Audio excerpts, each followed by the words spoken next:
till about probably past 1, I think, in the morning. I got stranded at 2 different train platforms. It was just hell. It was just one of those journeys where absolutely everything went wrong from top to Yeah. bottom. It was terrible. Yeah, I don't think I've been into London since, actually, thankfully. Yeah. Hello, everybody. And Stuart was just saying, we this one's been rearranged after October because he was having problems with trains as the internet and everything is complicated when you're doing it online. So thank you very much for this, Stuart. No, thanks, Alex, for rearranging it for me. I almost ended up doing it from like the corner of Euston Station with passers-by and stuff. It would have been very strange for all of us. And I think that would have been the most unusual interview I've ever done. Yeah. If you could open it up by telling us a bit more about what Devil in the Dark Water is about, please, Stuart. Yeah, that's one of those questions, isn't it? I think I should have a better answer for you at this point, but like it's such a massive mishmash. So this is my elevator pitch. So please bear with me.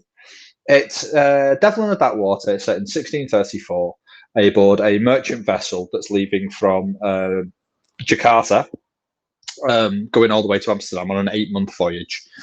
But as soon as it sets out to sea, strange things, spooky things begin to happen on board the ship. So we get some animals that get killed. We get some strange symbols around the ship. And there's this motley collection of people on board as well. You've got high-ranking nobles. You've got the crew who've all got secrets. And as they set out to sea, all this stuff happens, culminating with an impossible murder. Thankfully, the world's best detective is on board and he could solve it. Unfortunately, he's in chains. He's been accused of some crime. Even he doesn't know what it is. So it's left to his Watson-style sidekick to step up and sort of investigate in his stead.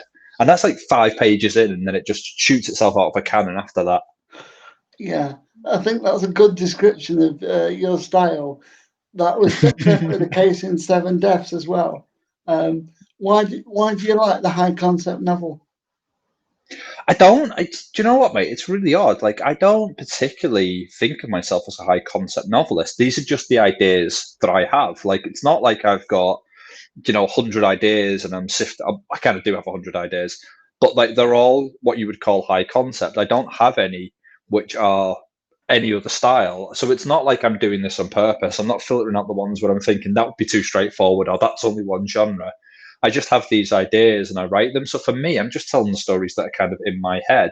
And I think a bit of it, genuinely and honestly, is that I want to be entertained while I'm doing this job, while I'm writing, while I'm sitting down at my computer and writing. I need to be entertained by what I'm writing, and these are the ideas that are entertaining me.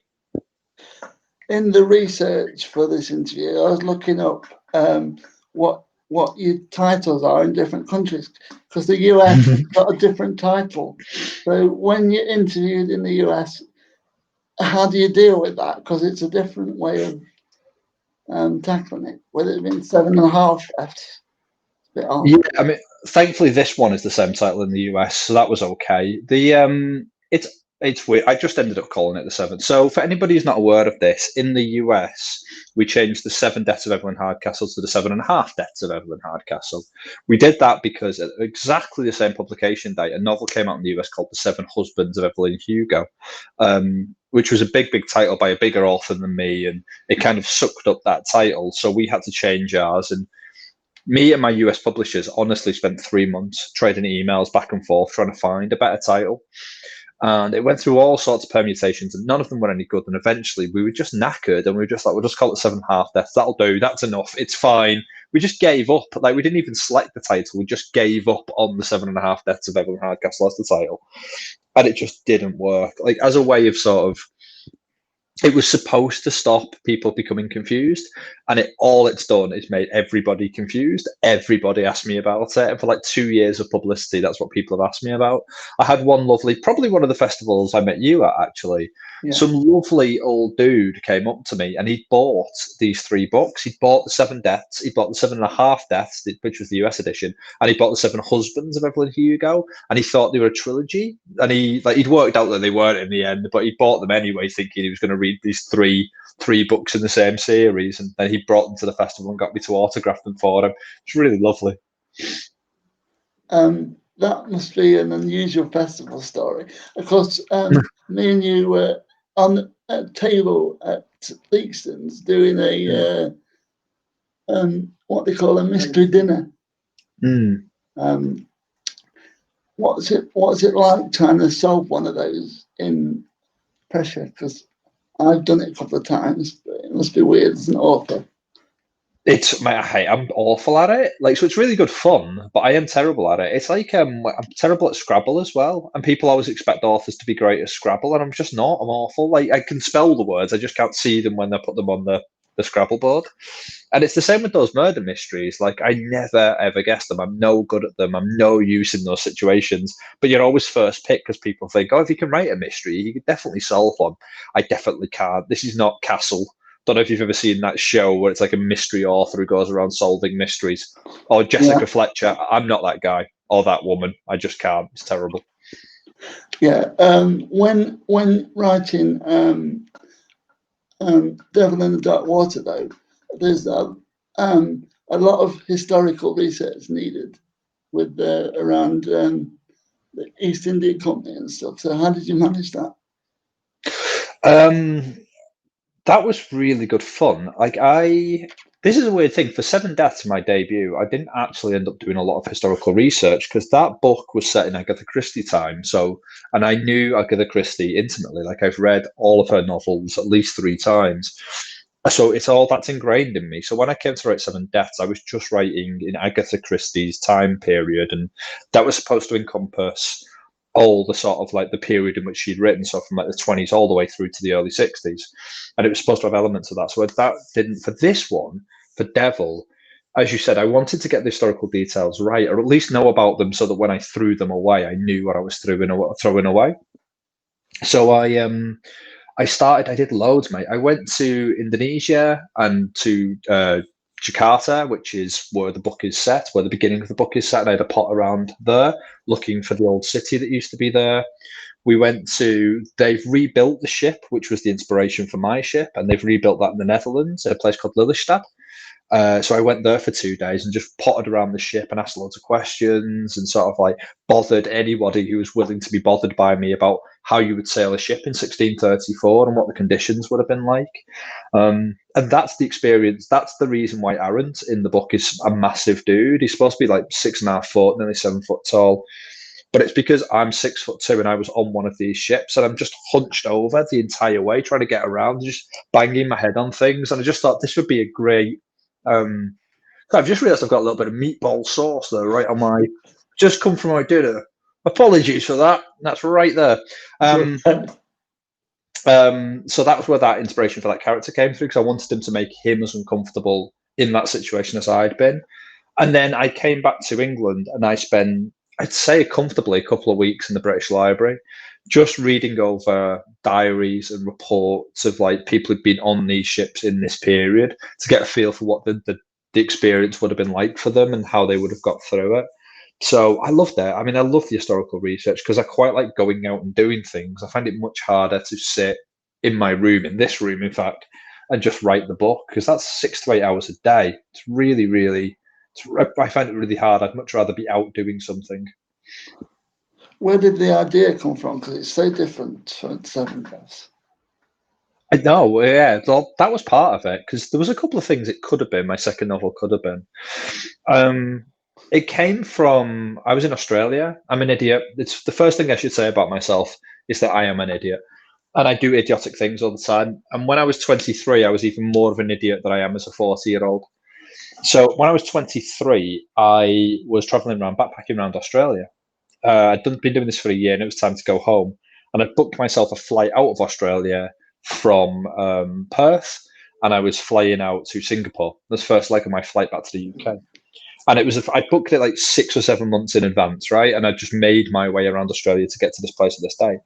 And when I got there, so I turned up at the airport and I've spent all my money getting from one side of Australia to this airport, thinking I won't need it anymore. I'll get a plane, go home. It's fine. I'll get a job, blah, blah, blah. And when I get there, not only, and this is all true, mate, not only is it the wrong day, my flight had left the day earlier. So I got there on the wrong day. I'd also got to the wrong city because I'd booked the flight out of Darwin, not Perth. Darwin is 5,000 miles north of where I was.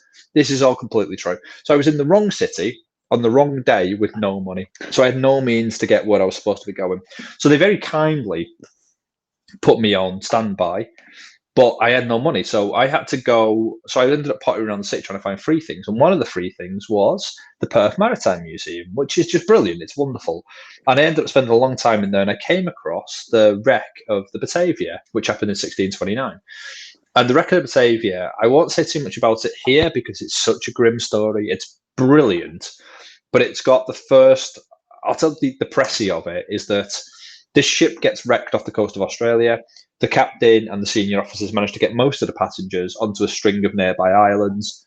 They set off to get help, but bear in mind they don't know where they are. They're in uncharted waters. They're using dead reckoning and celestial navigation. They don't know where they're going. They have a vague idea of where Jakarta is. They think it's about a month away, so they set off to find it.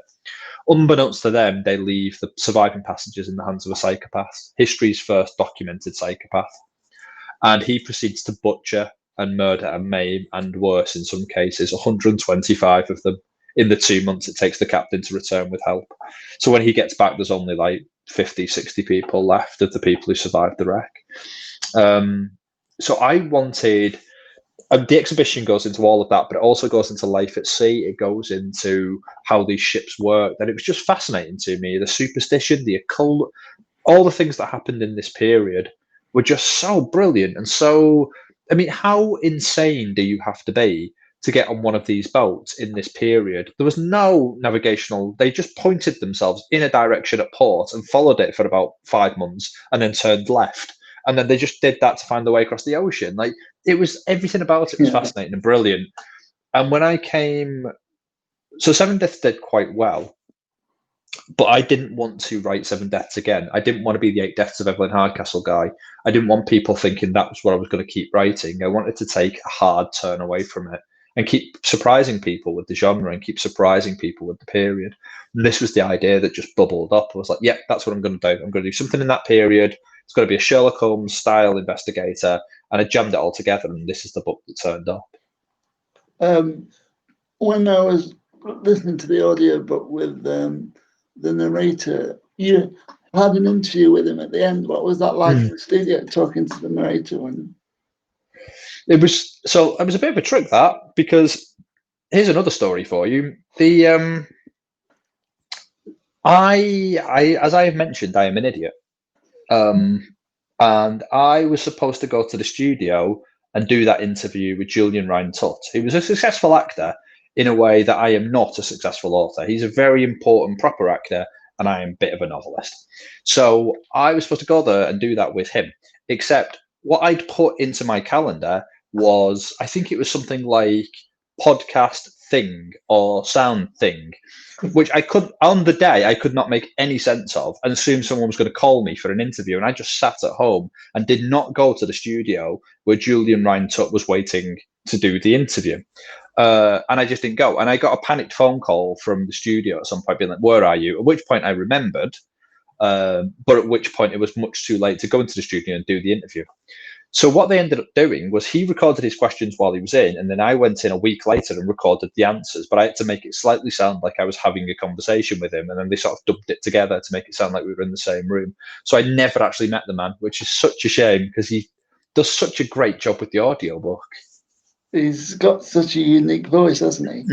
Yeah, it's beautiful, isn't it? It's so lilting and lyrical, and it's got humor in it. It was the perfect voice for this book. When you're thinking about the voices in your own head when you were writing the characters, was that affected by any TV that you'd seen, or? I don't know. I mean, I don't know directly. I wasn't thinking about TV or any sort of other sources. The only things I was thinking about was Sherlock Holmes and Watson. I wanted to start readers with that kind of archetype because I wanted to kind of sucker you in to thinking it was going to be one kind of book, and then I just switch it up. I love doing that. I love kind of trying to second guess my readers and second guess their expectations and then veer away from them. So I was thinking about what Sherlock Holmes and Watson do and how they sort of connect and their relationship, but not so much with this one. With Seven Deaths, the first novel, that was very Groundhog Day. That was very Quantum Leap. Like I love those shows and that movie, and it was directly inspired by them. But this one, not so much. This one's much more literary. It's much more character driven, whereas that one is all plot. It's quite funny that you mentioned Quantum Leap, because that's what I said in my review when I reviewed it. So Yeah, that is yeah, that's it. I think if you've seen that show, I think you can see the link almost directly between them because I just, I even contemplated with how I would in that book because again, to explain to anybody who hasn't seen it, that book is about. Sorry, hasn't read it. That book is about a character who is trying to solve a murder. Every time he doesn't, the day starts over again. But he's in the body of a different guest in the house of the party that he's been invited to.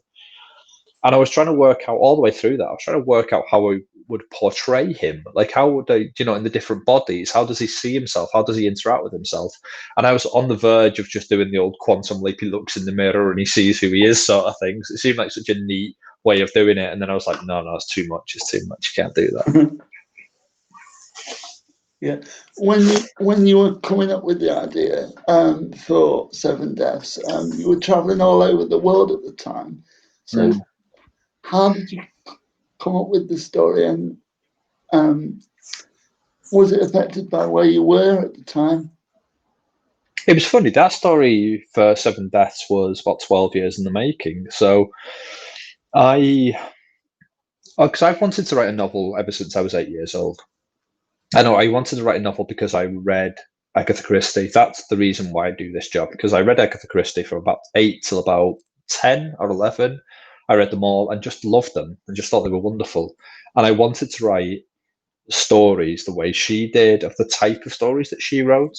I didn't even want to be a novelist. I didn't even realize that was a job. It wasn't, I wanted to do those stories specifically. But she's written them all, Alex. That's the problem. Agatha Christie has written all the Agatha Christie novels, and she's especially written all the really good Agatha Christie novels. So there's nothing left. So when I started looking at one of these stories and how to plot it and all the rest of it, there was nothing for me. So it took I tried it when I was 21 and it was really bad and I dropped it. And it took me till I was 36 to come up with the idea. And it wasn't, I think about it sort of, my mind would go back to where every couple of, that's my daughter in the background. So she may come running in a minute. I apologize for that. Don't worry about it, she does. So my mind would go back to every couple of years, but I was getting on with other things. I was a journalist, I was traveling. And then I was on a plane going from Dubai to Qatar and it just arrived. Like I wish I could explain it better, but it was just like it had always been there waiting for me, all of it, like how it would, as I said, that presses before about the Groundhog Day, Quantum Leap aspects. I had it and I wrote immediately, I think like 2,000 words on the plane just to kind of see how it would write and how it would feel. And then the worst part about that process was that once I had the idea, I was so excited, so excited. But then I got off the plane and was like, oh God, now I've got to go and write it. Like I've actually got to go and create this book. And it's going to be hideously complicated and difficult. And lo and behold, it was hideously complicated and difficult. I think when you're doing that kind of thing, it must be really awkward to try and work out which body he was in at the time. Did you? Crazy to ask, but I'm assuming you didn't write it linearly. No. So I wrote it. I did. How did I do that? So I plotted that entire book out, and it took about 3 months. I did the same for Devil, actually. Like I spent 3 months just planning. I didn't write a word while I was planning, and then once I have the plan, I just kind of, I guess I internalize it. Is the best way to describe it. Like once I've written the plan down, I've written all the information down. I know it inside and out, and I never have to look at the plan again. It's not something I ever refer to. I just have it, and then I can write out of chronology, and that's what I do because I like to write the most interesting thing to me on that day. I don't want to be beholden to, okay, I wrote chapter 3 yesterday, I've got to write chapter 4 today, even though I think chapter 4 is a bit boring. So what I'll do is I'll be like, right, okay, today I want to write chapter 15 because chapter 15 I feel like writing these two characters interacting, or that's going to be a really nice piece of dialogue that I'm really interested in. And then chapter 4, boring chapter 4, I will leave until about 2 months before deadline. I just keep pushing it away, like, and your dinner and you've got your meat and your veggies. Like, it'd just be like all my veggies over to one side, all my Brussels sprouts on my Christmas dinner. That's my last 3 months of writing every single novel. It's just like all the boring bits I didn't get to until that point. So yeah, I'm glad to have that out of the way actually on Devil. Lockdown's been interesting, but you had to film for between the covers whilst in lockdown. How was that? Because that must have been a bit strange. Yeah, that was that was completely wonderful. We did that during the break between the two lockdowns. So is break the right word for it? Whatever it was called, the sort of like not lockdown. We went into London. That was amazing because it was for the BBC. The BBC's got power and cash, so they shut down. We got into the Greenwich Maritime Museum, and we were in there like an hour before it typically opens, and they opened it for us, and we got to potter around there and sort of film, and that was great before anyone arrived. And then we got to go on the Golden Hind, which is in St. Catherine Dock, and that's closed. They're refitting it at the moment, so we normally wouldn't have been able to get on, but because of the BBC, they opened it up for us and we got to go on, and we had the run of the place. And they had scaffolding all around the outside of it because they're redoing the planking and fitting it all up. So we were able to climb. Me and the director were climbing up the outside of the scaffolding to get to really unusual bits of the ship. Such an incredible experience. Those things for me have almost been the best bit of being an author. Like, there's just been all these wonderful experiences and wonderful opportunities that I just wouldn't have got any other way. Like going to the festivals. And sorry, if you don't mind, I saw on somebody asked in one of your questions about New Blood at Harrogate and what it felt to be. And this just ties to that, because absolutely, yeah, that's absolutely not something I would have got to have done, obviously, because it's a novel panel. But just being on stage with Val McDermott and these three other fantastic, successful authors it was amazing. And I'd only been published for about, a month and a half or something, and like, come and do this. And like, oh my God, this is going to be incredible. I get to talk to Val McDermott, like, behind the scenes and just have a chat. And it was just brilliant. All these things that you get are just amazing. Because it was so long in between Devil and Darkwater and Seven Deaths, what was it like touring doing the book? Because I imagine by the second year you were probably Yeah, it was a bit. I mean, I still haven't stopped promoting Seven Deaths, really. Like, Seven Deaths, the last big thing I did for that was specifically about that was in January, and I went out to Dubai to promote it there, and I suspect it would have carried on except the pandemic hit. I was supposed to go to Greece in the summer and promote it in Greece.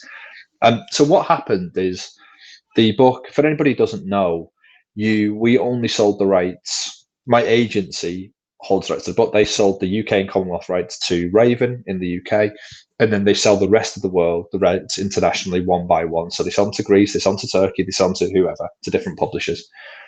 So we sold we sold Seven Deaths, and then about 3 months later, in the UK, and then 3 months later we sold it in the US, which meant it came out 6 months later. So it came out in the UK and then it came out in the US 6 months later. So I did all this publicity for it in the UK, and then it came out in the US, and then there was a brand new publicity tour. And then it won the Costa, so we sold a lot more territories. And then I started doing my tour. So all of a sudden I was going out to Germany, I was going out to France, I went to Switzerland, I went out to, what else? Everywhere. I went to Turkey, I went to, oh my God, a bunch of places, just a bunch of places. And I did all the events there. And then I came back, and then it was event season in the UK again. So I came back and did it. And all the while I was supposed to be writing Devil. So I'm trying to do that. I'm trying to write Devil. And then my daughter was born on top of it all. So I was trying to do festivals, trying to write Devil, trying to promote Seven Deaths, and trying to have a newborn baby. It was murder, my friend. It was just insane. So I've just started book 3, and it's just so much more peaceful. It's just amazing. Yeah, because when we first met, I think you just had your daughter. Was it Yeah, I was dying on my ass. I remember that. I think I just wept on your shoulder. I was just like, make this end. It's not been easy to get such complicated books out. So you were saying the third one's easier. Oh, we just lost Stuart there for a second. Hopefully it'll come back. But it's just talking about third book. I can say to any fans of Stuart that he's just signed with Raven for books 3 and 4.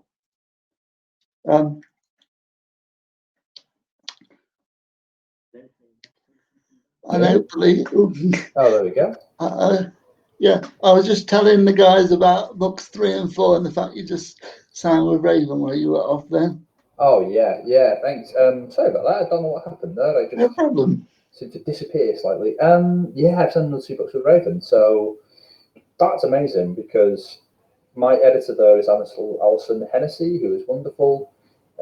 She gets my books, and that's not.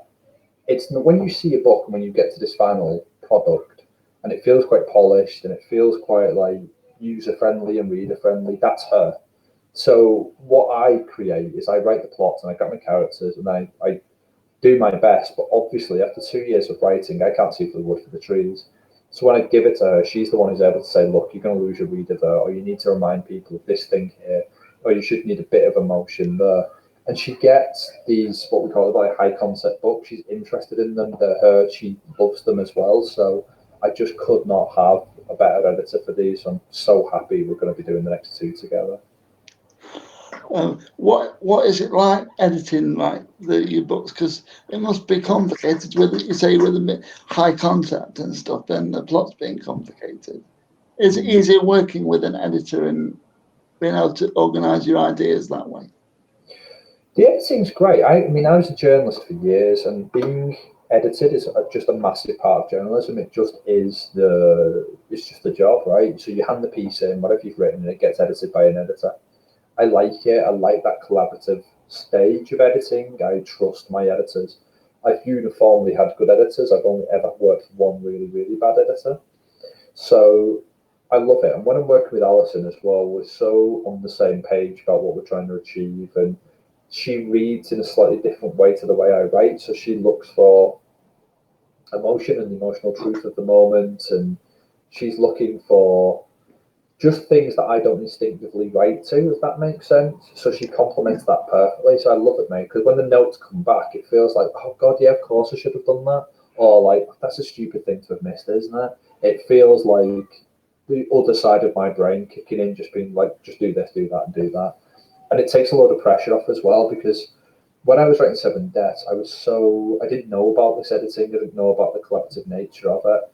I was trying to make it perfect. I was trying to write every line perfectly. I was trying to write the plot perfectly before it even seen another set of eyes. It's too much pressure. So if you can write a book, as I'm in this situation now, where I know I've got another 2 books with Alison, I now know that I don't have to take all that pressure on myself. It doesn't have to be perfect. The first draft does not have to get everything right. I can make some mistakes there and trust that she'll pick them up, and she's going to sort of like help me make it as good as it can be for you guys. It's a really lovely thing to have. When going on tour, what would you say has been the best place you've been like? Because with you being all over the world, you must have some stories. There was and again, this ties in. There's a question down here. I just saw like somebody. What do you feel is the greatest difference between touring in the UK and touring in the US? So, sorry, I'm catching these at the corner of my eye. Don't worry about it. Yeah. So I think the best place. Do you know when you're touring, you know it's very different to being a travel journalist, which is what I used to be, and it's very different to traveling for fun, which is what I used to be. It's mostly you get taken somewhere nice, you get put in a hotel, and then you come down to the hotel's lobby or the hotel's club lounge or whatever it is, and then a journalist after journalist after journalist comes in and you do your interviews, and then you get put in a car, you get taken to a television studio, you get taken to a radio station, you go for dinner with somebody, and then they bring you back to the hotel. So you don't get a lot of chance to interact with the place, which means that weirdly, like a lot of my tours begin to feel like the same city because they just feel like the same place in different languages because you're always having the same sorts of experience. And it's funny as well because, and I used to be a journalist, so this is the thing, you need to tell, journalists need to tell a story. They need to tell the story to the person who's probably not read the book. That means that you get asked the same sort of 6 or 7 questions on a loop over and over and over again. They come in different languages, but it's always the same 6 or 7 questions. And the funniest one, I think, was, and I'll come back to the US thing in a minute, the funniest one was in Italy. So I was doing an event in Italy, and as I said, the journalists have been asking the same sorts of questions, and that's all fine, that's the job. And this guy comes in, and he starts asking me about the socio-economic aspects of 7 Deaths. I'm like, okay. And he's like, because I notice, you seem to sort of harbour a certain resentment for the upper class characters. They're all like liars and they have secrets. I'm like, oh, yeah, I suppose that's a reading. It's like, but the working class characters, the maids and stuff seem to be like quite honourable. And I'm like, that's kind of true, yeah. And it's like, you seem to be enacting some sort of like, punishment on these people. Is that because you yourself are working class? Because I'm from a working class northern town. I was like, I suppose so. I mean, it feels quite good. So we had this conversation very straight. And he walks out, and I go to the publicist who's with me. I'm like, that was it. That was kind of an interesting chat. These were different questions. Well, who's he from? Like, who's he work for? It's like, the Marxist Daily. So he just got in from his Marxist newspaper and asked me these brilliant questions about socioeconomics and capitalism and overthrowing the rich. It was just brilliant. So that would have been the best. The worst is the US. And not because the people in the US are any worse, but because the US tour system is such a big country and they want to get you in front of as many people as possible. So what they do is they put you on a flight in the morning to a new city. You get to the city at lunchtime, roughly. You go and do your event that night. You stay in a hotel. The next morning you get on another plane and you go to another city. You do that for 3 weeks. New city every single day for 3 weeks. And by the end of that, a week in, 2 weeks into that, you cannot function. You're just so gone and your brain is so lost. And they don't really do Q&As there. The bookshops generally just get enough people into the room, an audience into the room, and then they just make you stand up and talk to them for 40 minutes. No questions, no moderation, nothing. Just stand up there and almost do a piece of stand-up in front of them. Just be, entertaining for them for 40 minutes and hope you sell a few copies. So that was difficult. That was quite tough. I was very, very glad to get home at the end of that. We seem to have quite a few audience questions, so if you could see what anything you fancy to. Yeah, absolutely. I love that cover, stunning. That's not a question, but I always want to shout out David Mann does my covers at Bloomsbury, and they're always beautiful. So if you've not seen the 7 Deaths, the hardback and the paperback, they are also incredibly beautiful. Inside as well, there's a beautiful map. Is mine around somewhere? Anyway, there's a beautiful map inside, and that's done by Emily Ficini, who is incredibly talented, and she did the map for 7 Deaths as well. So just give a shout out to those people because they do incredible work and they don't often get called for it. Hi Alex, hi Stuart, hi Samantha. How did you ask? Oh, that was the Val McDermott question. I think we answered that earlier. Did you enjoy working as a teacher in Shanghai? I did, immensely. So if anybody doesn't know, when I was 21, I think, I moved to China. I lived in Beijing for 6 months and didn't have very much money, and then I moved to Shanghai for a year and taught English. And I was very bad at being a teacher. I'm not an educator. I'm not an instructor. I don't have a natural way of talking with students. But what I do have is a tremendous, back then, capacity for alcohol. And there was a great expat community there of like-minded people who sort of like left uni, didn't know what to do next, and gone to China. And I just had the best year. It was wonderful. And I just mangled Mandarin for an entire year. It was just great. How does it feel to be nominated for and to win awards for your work? It feels terrible, Samantha. It's nobody enjoys that. It's not an experience I'd wish on anyone. No, it's fantastic. I can't. You don't expect it. You don't see it coming, and you, at least I can't believe it's happened when it does happen. I generally sort of start every book thinking that only 7 people will like it. So when somebody nominated for awards, let alone if you win it. It's just I just can't believe. And what it does is like for Seven Deaths, it sort of gave me confidence in what I was doing in this cross genre kind of thing that I'm doing, these high concept novels that people would like it, and that gave me the courage then to go and do it, to go and do Devil, which was even a bit more complicated in terms of its relationships and its setting. Because Devil is like a Sherlock Holmes novel mingled with an historical fiction novel, mingled with a romance, mingled with anything you want, a boat book. And that was quite a lot to learn. It was technically more difficult than Seven Deaths, even though Seven Deaths was more difficult to plot. And the awards give you a confidence in what you're doing. And so this book just won the Sunday Times named it the best historical fiction novel of the year. And I didn't write an historical fiction novel. That's what's weird. I wrote a crime novel that just happens to be set in the past. So stuff like that is just, you've done your job well when you get recognition like that. It's incredible. Just love it. What gave you the inspiration for the book? We did that earlier, didn't we? You've had some great companions on Sarah Cox's Between the Sheets, including Steve Carana. Yeah, lovely Steve. He is just wonderful. It annoys me that he just keeps writing brilliant book after brilliant book after brilliant book. It's killing me. Who do you enjoy reading? Do you know what? I am currently reading The Second Sleep by Robert Harris, and I had this weird thing the other day where I realised that I always enjoy Robert Harris novels. So every time I always pick them up, and I would never have said to you he's one of my favourite novelists. Not for any particular reason, it just wouldn't have popped into my head. And I was like, I always enjoy his books, and I always pick them up.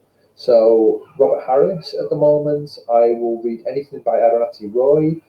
I used to read anything by Terry Pratchett, Ian Banks. Unfortunately, those guys have passed on, but I'm still working my way through their novels. Who else? There's a ton of novelists, absolutely a ton. I'll come back to it. Because it's like when people ask you what are your favourite things, and it's like you've never read or seen anything in your entire life. Who chooses your titles? Do you have any input into them? Yeah, I do. I choose my titles. So I have all the input in them. And they're the worst part of the books for me. I find them incredibly difficult. And they both, Seven Deaths and Devil and The Dark Water, were the last things I came up with, writing both. So I got to the end of it and just, I think Seven Deaths was codenamed Masquerade while I was writing it, and that could potentially have been the title, but it was terrible. And my agent said, have you got anything better than that? So I came up with Seven Deaths. And The Devil, it stayed just untitled for ages until I think 2 weeks before deadline. And I think up until that point, it'd been called something like, and please, apologies for rude words, it was called like, I'll never have a title for this fucking book. I think was actually the name of it on the document. So, yes, I might have input and I choose them. Love Castle and Murder, She Wrote. Who doesn't? Is this a standalone book? Is this a standalone book or will it be a follow-up? It's a standalone. All my books, I think, will be standalones because I have a lot of ideas and I like new characters and I like new periods and I like new ideas all the time, and that's what gets me to sit down and write. And I think if I ever wrote a sequel or a prequel, I would feel a bit like I'd already written half the book and I was just going over old ground. So I think I'll always write standalones. Will Carver has written several books within a universe. Would you ever consider doing that? I don't think so. I mean, I would never say never, but I don't think it would really. There's just no need for these books to be in the same universe. Like, what I want to do is tell these. My novels run long anyway. They're both 130,000 words, and it's very likely my third novel will be 130,000 words. That means that, and even at that length, I'm trying to make sure that everything on the page needs to be there. Every character needs to be there. Every piece of dialogue has to have purpose. I don't want any. Fat is the wrong word, but I don't want anything in that book that's not directly related to the story that I'm telling. And I feel like if I've got a shared universe, I probably have to sort of tip my hat to some other things in the universe, which is stuff that that book doesn't need. So for the moment, I've never found a compelling reason to do it. Given the lengths, what is your favourite character that's been in either book? Sarah, I think, in Devil. So she was. It's very different. I mean, you talk about favourite character for an author versus a reader, because the character can only, the author sees the writing of the character, I think, and the reader sees sort of their experience of the character, and generally who they reminded them of or what qualities they enjoyed with. I'm so influenced by it that I enjoyed writing them on a moment-to-moment basis. So in Seven Deaths, I had a character called Jonathan Darby who's vile, and I hated writing him. I hated the time I spent with him. But for Devil, there's a character called Sarah who's a noble woman who gets involved in the investigation. And when I planned that novel out, she was initially kind of quite secondary and quite background. And she forced her way into the novel. She wanted more of the story. She was very strong and very determined. And I kept being surprised by her, how funny she was and her chemistry with everyone else. And I kept writing, and and the more I wrote her, the more she wanted of the book. So she took up a lot of room that Aaron was supposed to take up, if that makes sense narratively. Yeah. But then it worked because Aaron, as a character, surprised me by wanting less of the story. He didn't want to be in the spotlight. He didn't want to be the protagonist of this story, which is what I assumed he would be. So writing Sarah particularly, but writing those two was just an entirely different writing experience for me. So that's something that I absolutely love doing. When you were writing it, what was the hardest bit for you? Would you say in Devils? It's all. I don't mean to be flippant about this. It's all hard. I find writing. I find it hard. I find writing hard. I find sitting down and the act of writing to be difficult. As I said, I've been at my computer for 8 hours a day. It's tricky for me.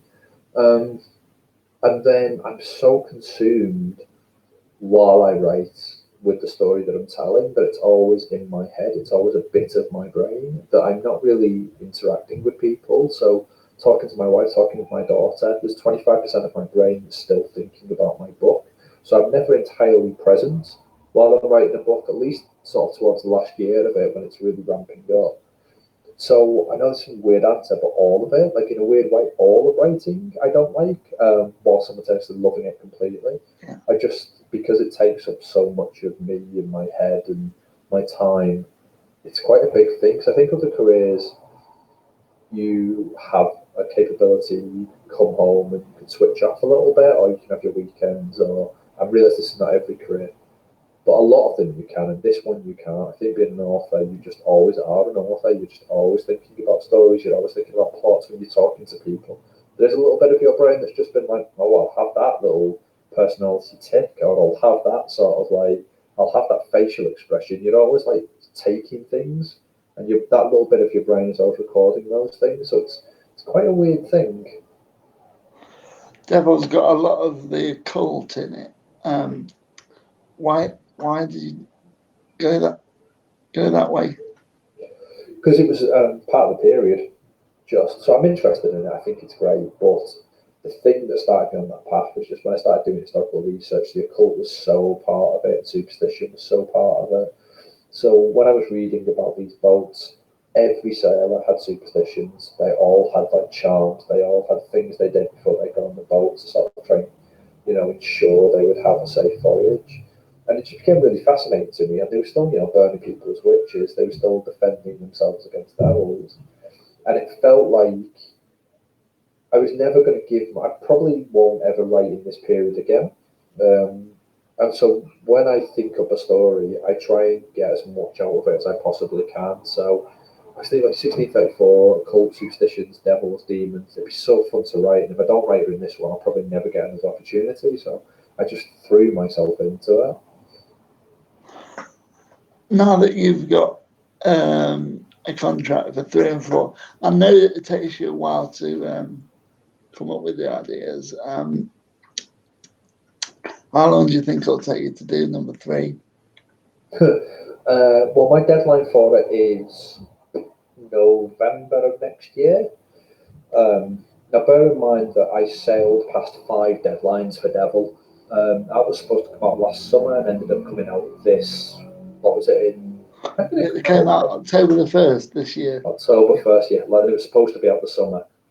previous to that. So I sell past deadlines generally, but this one I'm looking pretty confident on. So I think if it was delivered next year in December, I think it'd probably be out the following summer.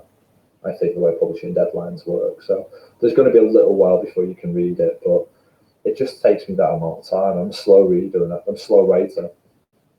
And my plots are complicated and there's a lot of characters. So, well, there's nothing wrong with that because you know you're going to get a complex story, and you know, because you have to wait longer. There's anticipation. Who would you say that you anticipate when they're looking to be published? Who would you say that you wait for? I don't, 'cause you know what? I don't keep an eye on the publishing industry in terms of like deadlines and stuff. I don't do that for anything. I don't do that for video games. I don't do that for films. I'm so usually preoccupied with other things. What tends to happen with books is that now that I'm on Twitter and book Twitter and all that sort of stuff, a book will flag up and I'll be like, that sounds amazing, and I'll just go and buy it. Or I will be pottering around the bookshop and something will just leap out at me and I'll be like, oh yeah, that sounds brilliant. But there's certain authors where I'm like, I always think it's going to be good. So Will Dean is a friend of both of ours. He's a lovely, lovely man, and he writes really gripping, interesting books in interesting sort of settings.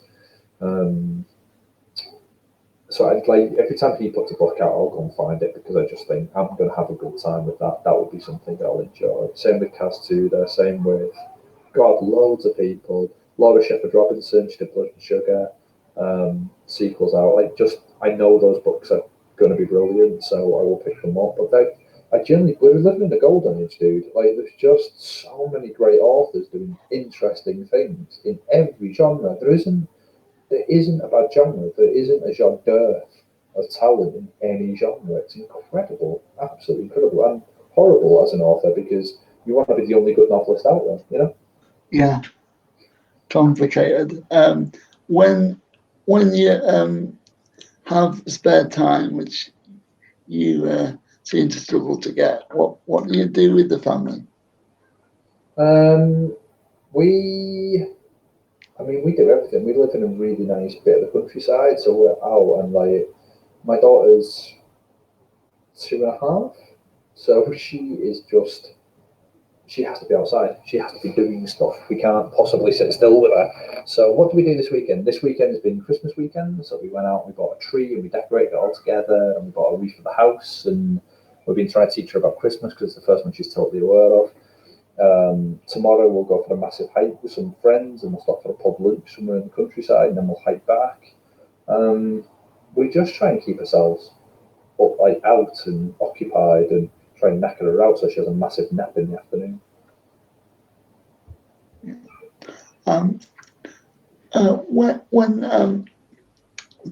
When you're thinking about the touring, what's been the hardest book when it's been translated? Because obviously, with the books being so complicated, and you're talking to the translator, what have you had to change or? Nothing. It generally hasn't been that way. So the translators have been uniformly brilliant. What they generally do is come to you with a list of idioms or sort of jargon that they just don't have a direct translation for in their language, and they always know. They know English inside and out. They know English better than I do, so they know the idiom. They just run it past me whether this would be, that's a workable replacement for what they're using. But nothing's ever really changed. The only thing that I think one of them changed the title of Seven Deaths. I can't remember who, like Slovakia or Lithuania or something, and they changed it to somebody. I think it was something like Somebody Has Killed Evelyn Hardcastle, which it just sounds like the worst title. But they were like, no, like in Slovakia or Lithuania, whichever country it was, this is like an amazing title when it sounds brilliant. I was like, yeah, cool, off you go, as you will. But that was the biggest change anybody's made to it. You were saying about Italy being the strangest a question you've been asked. What would you say and advise to people how to deal with awkward questions? I don't think I'll never answer a question that I don't want to answer. I don't. Thankfully, it's only come up a couple of times where someone's asked something which I thought was a bit too personal or which I thought was a bit daft. I just won't answer them. And I think if you know in the back of your head that you don't have to answer a question, that there's no law, nobody's going to string you up if you say no, I don't want to answer that question. I think if you've got that, it weirdly makes the rest of it very easy to do, because being interviewed about your book is a pleasure, it's a privilege. Like, nobody knows my book the way I know my book, and the fact that anyone's got any interest in my book is remarkable to me. It's still fantastic. So I like talking about it, and I think if you're being asked difficult questions about your book, at least if they're engaging and they're forcing you to think about your books in different ways, it should be a joy, it should be fun, it should be a conversation. If you get asked a question that's awkward because they're asking something personal about you that you don't want to answer, just know that you don't have to answer it. That's, yeah. Seems like relatively straightforward, but it took me a long time to learn. When you've been on a panel, like you were on a panel with Val, what is the best thing about being on panels, and how would you say you interacted with that? I love panels. I mean, I love all of this. So the best part of my job, it's two bits actually. The traveling for the research I really love, and then the sort of going out and interacting with people and talking to people at festivals and events, and they're just really good fun. Being invited on panels, it's just great because you get to meet other authors, and usually there'll be someone on a panel who I am a massive fanboy of. So I was on a panel in Switzerland with David Mitchell, who is just wonderful. Like, his books are just awe-inspiringly good. And I ended up almost like shoving the sort of the moderator away and just interviewing David Mitchell myself, even though I was theoretically supposed to be talking about my book. I was just thrilled to be there and thrilled to be on stage with him. I just think, you're just talking about your book. It's just great. You're just on stage, and the best thing about them is that you're not doing all the heavy lifting. So if you're doing an event that's just you, for a Q&A, for a moderator, for an hour in front of a live audience, it's really, really good fun, but it's all on you. Everyone's looking at you, everyone's listening to your answers. It's your signing at the end of it. That's great. If you're on a panel with two or three other people, you get to go quiet for a little bit, you get to listen, you get to sort of like be interested. It's weird, you simultaneously get to be a bit of the crowd and a bit of the panel. Like, you get to do both jobs, so you take enjoyment both ways. So yeah, I love being on the panel, especially with other people. With 10 minutes left, I think we can go back to audience questions and see what the audience have got to ask. Okay, cool. Let me see. What was I up to? Titles, stand-alone, follow-up, done that one. Do you think you will ever write a book about more recent times? Oh, that's a great question. I've got a plan for a more contemporary novel, which would be book 4, I think. But I should temper that by saying, as I said at the top of this, I kind of don't really I don't think about genre, I don't think about the time period too much. I think about the idea and whether I'm interested in the idea, and then I kind of work everything around that. So, 7 Deaths came with a time period because it's an Agatha Christie style novel. Devil came with a time period because it was based off this real life shipwreck. Book 3 is coming with a time period, again, because of the subject matter, and that was another idea I got while I was travelling. And book 4 is the first one where I thought, if I do that, I'll have written 3 relatively historical novels, and I'd quite like to write something that's a bit more now. So, but that may yet change, so I don't want to promise it. But yeah, I do think I probably will write a contemporary novel.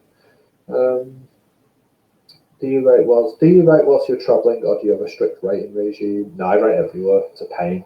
I would never get a book finished if I didn't write at every single moment that I possibly can, because I'm a terrible editor, and I edit everything as I write. So I write a line, I edit a line, I write a line, I edit a line. So it takes me double the amount of time to get anything done. So I tend to work wherever I am. If I'm on a train, I work on a train. If I'm in a car, I work on a car. If I'm on a plane, I work on a plane. And I do about 6. What I'm trying to do now, because I've got a family, is I try to keep to office hours, 9 to 5 writing, and then don't write on the weekends, which is very difficult because this is my passion, it's my hobby as well as my day job. So I do find that difficult. So I try and squeeze it in, and it's like a cocaine habit, I imagine, or a heroin habit. I'm just trying to do it everywhere I can, secretly and sometimes openly. What did you feel was the greatest difference between touring in the UK and touring in the US? As I sort of like hinted at earlier, the UK is much more relaxed and there's much more of a pub culture. You'll be unsurprised to learn in the UK. You go to a festival, you have some beers with people at the end. So usually the people who are in the audience, as Alex can testify, can come and find you after the event and you can have a chat over a pint. And that's really nice and I enjoy it. That's just part of my culture and it's part of the way I interact with my friends. In the US, that's not quite there. It's very much touring is just a job. It's a treadmill. Get to the city, do your thing, go back to your hotel, have a sleep, get on the next plane, go on. There were some exceptions to that. So in Atlanta, they were amazing. In a place called Woodstock in Atlanta, they took me out because I'd never had grits in my entire life. So they took me out for grits after my event. The people who own the bookshop, and they took me for sweet tea and grits. And we had an amazing night, and they told me all about the area and history and sweet tea and grits. There's things like that. A place in Texas took me out for Texan barbecue. So you do get these moments, but in the UK, it's generally almost guaranteed that if you go and do an event, there will be beer at the end of it. And almost anything that has beer at the end of it is better. Great to hear the inside story about you working with your editor. No problem at all. Have you had any great book ideas come to you whilst under the influence of alcohol? No. Sadly not, no. It's a great question, but no, nothing great ever happens to me under the influence of alcohol apart from being drunk, which is great fun. But I tried writing once while I was under the influence of alcohol because you have to, because of Hemingway, you've got to give it a bash. And it was garbage. It was just nonsense, and I'll never do it again. Facebook user, hello Stu, am I doing Capital Crime next year? I have been invited. I think I was invited for the inaugural one. They usually invite you to these things because you've got a book to sell, and I've not had a new book for a couple of years. So hopefully I would love to go, and it's set up by the guy who runs Capital Crime. He also runs my agency, David Headley. So I know him really well. So I'd love to go, yeah, that'd be great. If you could interview another author, who would you choose? I got to do it was the David Mitchell thing on stage because his career trajectory is something I'd really like to follow. He gets to write standalones almost every time. He goes kind of wherever the story wants to take him. He's not really interested in genre. He just does what he does, and he's very successful, and he writes great books. So I'd like to replicate something like that. Who currently inspires your writing? Nobody. I mean, I think at this point, this was my second book, I'm about to move on to my third. If I needed someone else to inspire my writing, I'd probably have to give up because I'd always be looking for that inspiration. At this point, and as unromantic as it sounds, this is my day job, this is my office, this is how I earn money to feed myself and my family and pay my bills.